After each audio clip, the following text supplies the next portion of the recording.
Subramanian Swamy joining us live on the broadcast. Sharon, I believe you have Mr. Swamy next to you.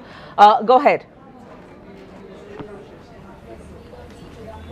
Well, I'll go straight across to Mr. Subramanian Swamy. Sir, big development in Supreme Court, massive setback for Chidambaram as his anticipatory bail plea has been dismissed. Yes. How do you see this development? Well, I was expecting it because the case against him is so strong. It's not one case, there were 4 or 5 cases. And what has been highlighted is the INX, but in the standing by is Aircel Maxis, Air India, so many. So, you see, once a person's veneer of being, that he is above the law breaks down, then the courts get tough when they start making extraordinary requests. I mean, on what basis can he ask for anticipatory bail? It's a economic offence thing. You are not cooperating. You have been going to the press slandering the ED and the CBI. So, therefore, the court has a right to take him to custodial interrogation. When the court doesn't need him now, but we could need him later, or that he is a flight risk, which Chidambaram is in the same class as Malia, then the question becomes that the government doesn't want this embarrassment. So therefore, of his running, and then there's a big screams that, we let him go. So they will put him in Tihar. Now Tihar is a humiliation because Tihar is known as a jail. But then Mr. Chidambaram tried to put innocent people under Hindu terror, under torture and so many other things. He tried even to implicate Mohan Bhagwat, the RSS chief, and many others. He couldn't find anything worthwhile in my case, but he tried very hard. So there is no sympathy for him anywhere. And in my opinion, the judgment that the Supreme Court has given is the correct judgment.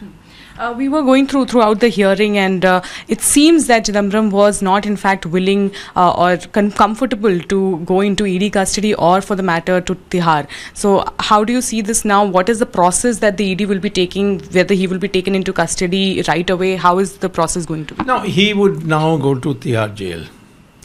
There the ED can, there's a local court that can be assembled there. And there the ED can ask for custodial interrogation. So he'll be taken. Now I can understand because the ED has got enormous amount of material. It won't be just INX. Because of that investigation and Aircel Maxis investigation, 21 illegal bank accounts have been found. Chidambaram has not declared his house that he owns in the city of Cambridge in England, a huge mansion, and he should have mentioned it when he was, fighting for elections, but he didn't. So like that, there are plenty. The Chidambaram has 2 hotels in Sri Lanka. He has not mentioned it.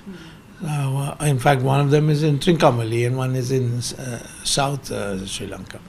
So all these things are going to come out. He has grabbed coffee estates in Karnataka, huge number of coffee estates through Benamis, and his wife has in Mahabalipuram, which is a top tourist spot. So these things will all together, he knows, would make his life difficult. Is this the end road for Mr. Chidambaram? Can he further appeal? Well, there's no other further. The Supreme Court is the last. And people will take it amiss if he goes on pressing for. If he's clean, what is he afraid of? And even he was sending people to jail himself. Why should he object to being sent to jail? I think it's really his career is at stake. He's in his mid-70s. And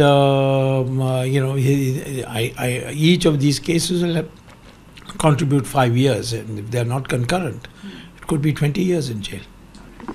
So that was Subramanian Swamy saying that it seems that once he is taken into custody by the ED, there is no way out for Mr. Chidambaram to go to Tihar. Back to the studios, mate. Okay.